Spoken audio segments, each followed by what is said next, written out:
Hello, that's a Ep.2 a routesetting diary slash podcast. I am after 5 days of being involved in competition slash event. Uh, the competition is called Deep Weekend in Poland at the Project Planning Center. A beautiful new venue. It's completely refurbished, new walls, new halls, new space, new approach to the setting. I think that was one of the biggest competitions, the biggest projects in Register next year so far, and the big goals so far. Simply on a scale as we did a center trip, which is at UK, which is the crisis, the other is great for events like this. Very week, very mentally tough week for me.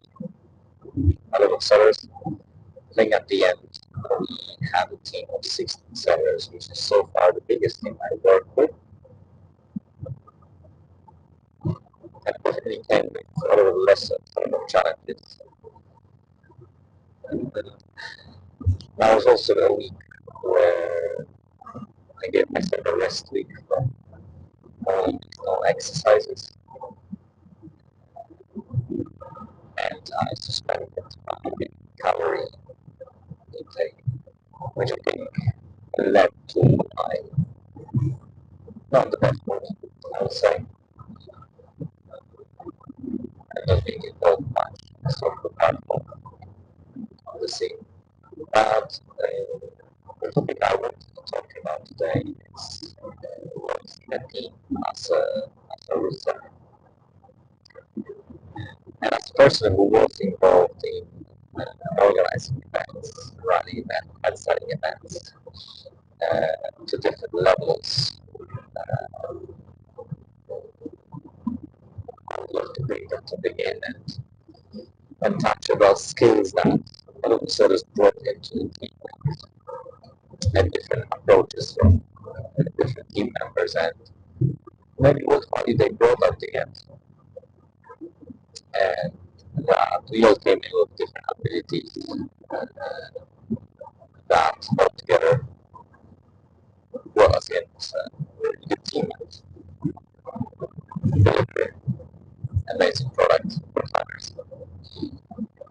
The spread of experiences on that team was what I think it could be bigger because we have some sellers who just started selling, like maybe a year or two in, literally once a week, fully in-house profession, to a big chief, Percy Krishnan, joining, joining that event.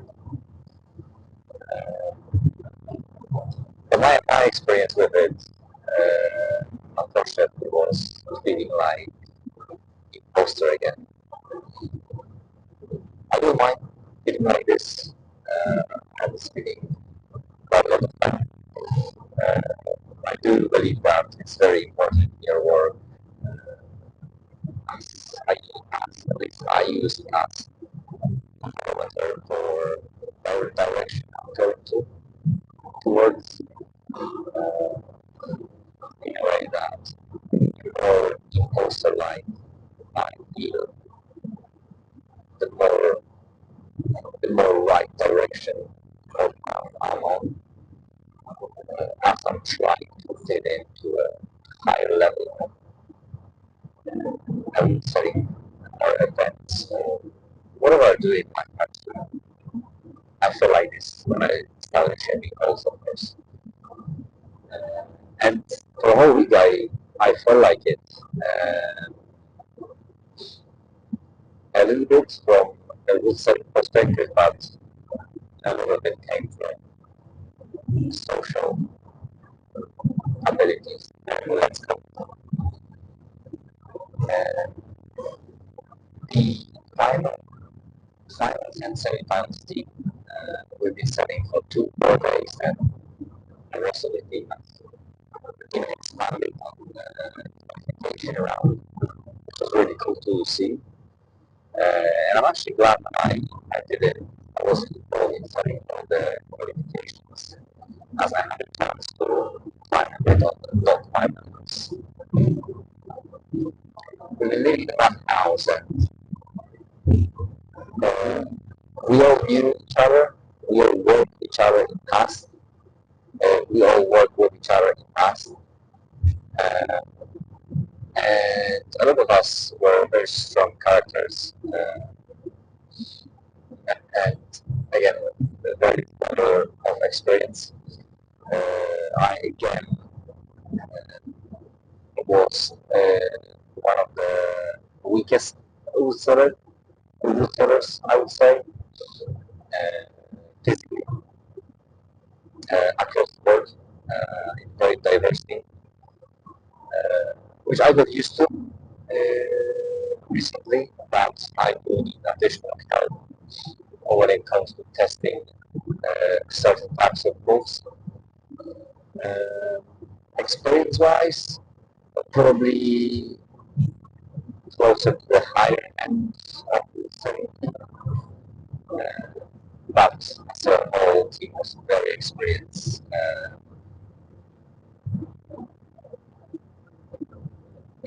It was very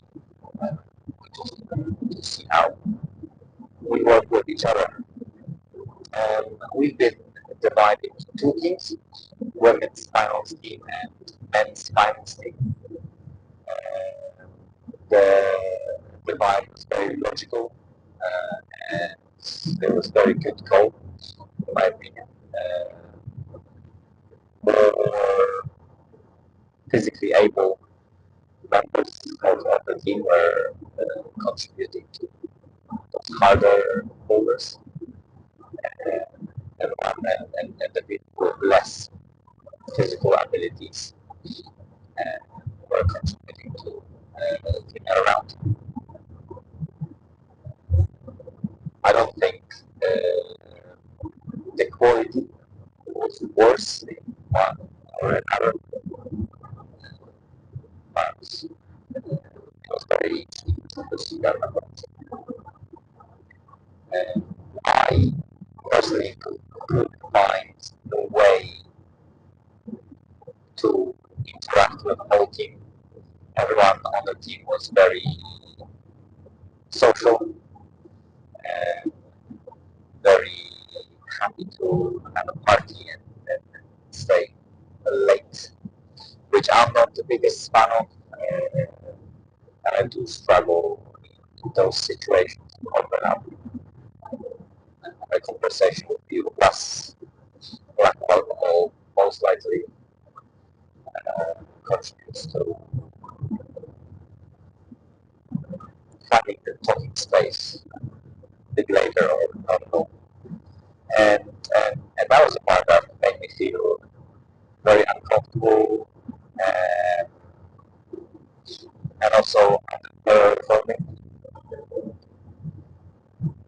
I feel awkward when everyone was super happy, laughing and staying nice. I could definitely tell that I was part of that team uh, outside the gym, which I know that is maybe even more important than inside the gym, as this is where you build relationships. Because of course, if you are being booked for those type of competitions, it's almost a given that your builders are great. It's almost a given that you are a great team member on the field.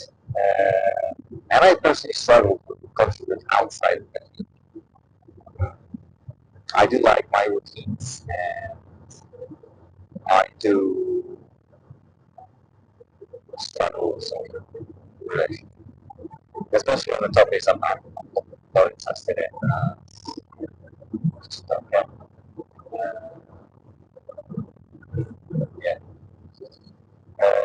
We were working on one folder per day for both semi-finals and finals.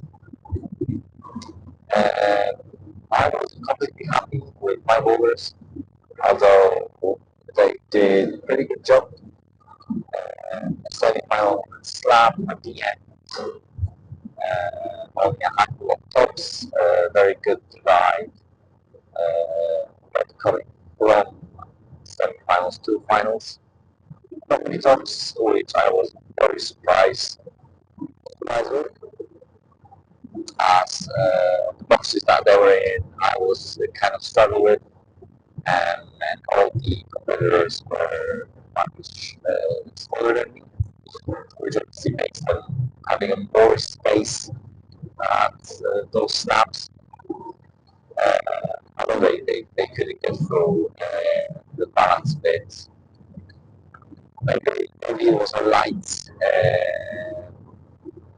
that gave the false feeling of space that sometimes happened, or maybe stress. I'm not completely sure. It would be very good to talk to other sellers what they think about this. Finance holder, I was assigned our classic holder in steep for women's, which separated competitors very well. We did a minor tweaks just before finals after seeing competitors performing very well on those power bowlers. Uh, Unfortunately, we overcooked it a bit. I didn't raise this issue that I thought is a little bit too challenging. Uh, and the chief setter was riding the wave of adrenaline and pulling really hard that time. And maybe she was charged a little bit too much changes, although did a really good job and their call were right. No tops on that boulder. We have one competitor going on the last hole and one competitor going on second to last hole, third to last hole. So progression was very good. Just slightly too hard for a boulder number four. Maybe as boulder number two would work perfectly. Sorry. Uh, I did struggle on that boulder. I did struggle operating on small holes, small boxes on the steep. As a steep is not really a angle I am comfortable climbing on.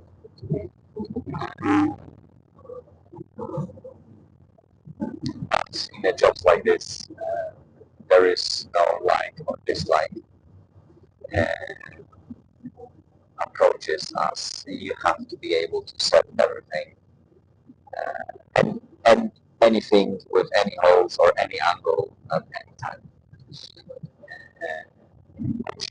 It's a good skill to have. I would definitely recommend sellers trying to set something that they don't like with the holes that they don't like and the angles that they don't like. 'Cause it will come a day that as a slab setter, you will have to set a steep, burly boulder for the people that have a limited understanding of. Uh, but my experience comes from here, and we don't fail and come back stronger. And we have the setters that couldn't perform physically at all due to injuries. One of the setters was barely walking, and following his experience took over and managed to set and propose amazing tweaks and solutions to the problems that we end up with. So I guess the message I'm trying to translate here is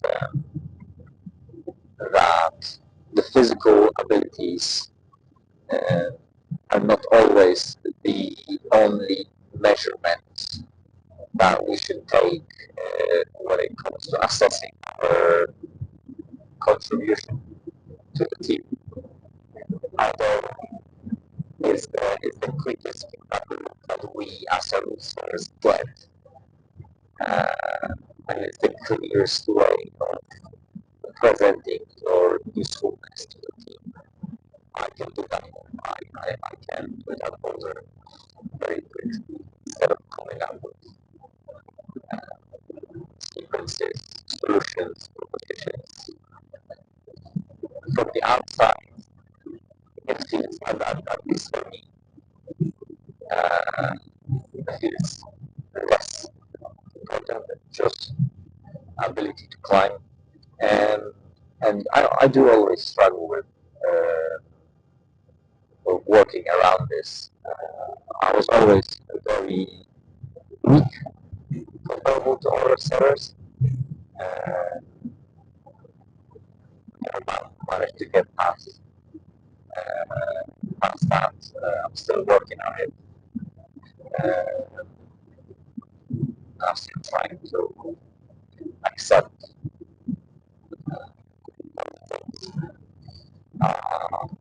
and maybe not gonna go away. Also, for my age, it's probably quite difficult to push harder. I can try.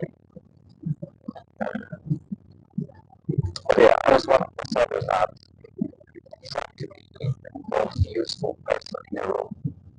I was trying to get involved in every stage of every boulder, uh, helping putting boulders back on, making sure that team members are hydrated. Small things like this, holding someone a volume, hitting that hole for them when they're holding a volume, uh,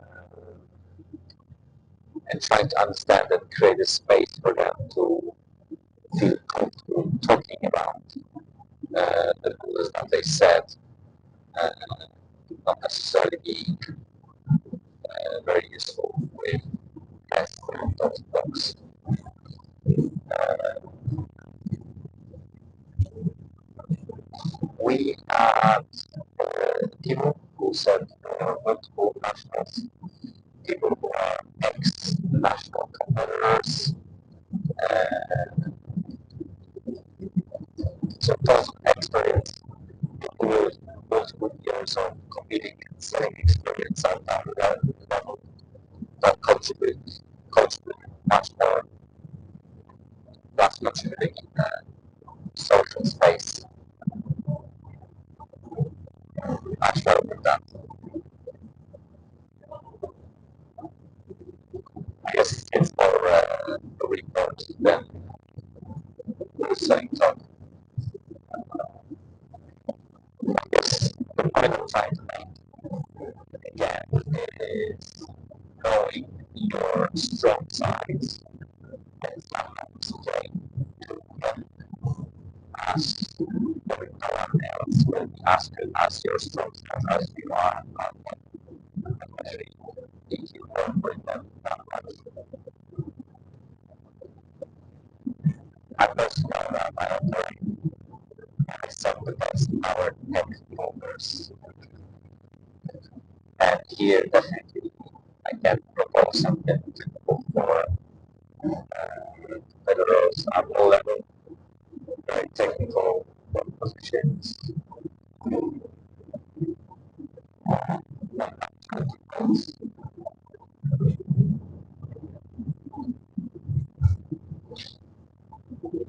One lesson you can learn from having to say, first of all, I think it's most message to myself, be an adult, and by this means don't let your mood dictate the level of work that you put in, or level interaction. I guess being adult means being happy without, if you have a bad day, don't let this affect other setters uh, as your personal life is not your team responsibility to deal with. The chief setter definitely propose an amazing approach to keeping everyone focused on, which is the part I really need to learn. Always high energy, positive, very interested in people's lives. Definitely right now. And this. Yeah, definitely the perfect time. I don't want this to be my diary of how I feel about the sets, but I guess this episode will end up being like that. Maybe it's okay. Maybe it's okay. Maybe it's a self-improvement program. I'm gonna aim for 100 episodes.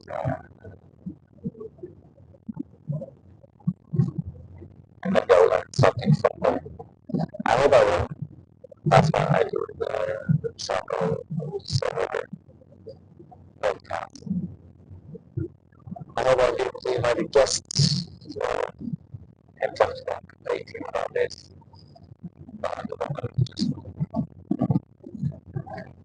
going for and other countries. So, you would say very wise words that nobody is themselves. There's setting everyone is being the best out of them, and sometimes the best you bring to them is your everyday you, not the version of you that's trying to be the best. You best. Maybe that's why.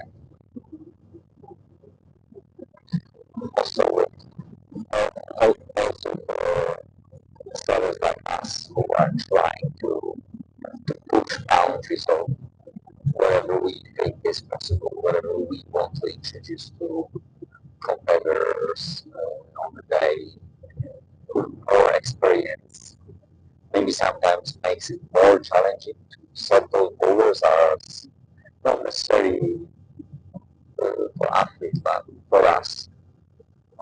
So there are some certain boulders that we introduce to athletes that they haven't seen. We've said them so many times that they are boring to us already. And trying to push that limit, create a special product. It doesn't work every time. We do want every competition to be great. We do want every athlete to be an amazing time, try something new. And new for us doesn't necessarily be new for them. So maybe it makes it harder and harder, even harder with time to set those competitions. The more experience you have, the harder it can be to push yourself and not exposing yourself to other styles, other gyms, other sellers. And it's the worst thing that happened to get more out of the game. I definitely thought that Trump, that time, semi-finals have complete meltdown. I reset it 3 times, 4 drops on the day. All of them were taken down and rebuilt. Unfortunately, it happens sometimes. Don't let those mistakes. But you don't. Okay, I think that should be enough for today. Thank you very much for listening. Another tangent, obviously. I'll be back on Tuesday on my way to my regular set, and maybe I'll do maybe I will talk about achieving a commercial day. I'm not gonna give a I will be achieving perfect. So on Tuesday, I'll do a podcast for what I think a good cheating is. And on Wednesday, on my way back from the gym, I'm gonna do a podcast of it didn't actually happen, and in my eyes, there are maximum condition and the work that I've done for myself for those 2 days. Thank you guys for listening.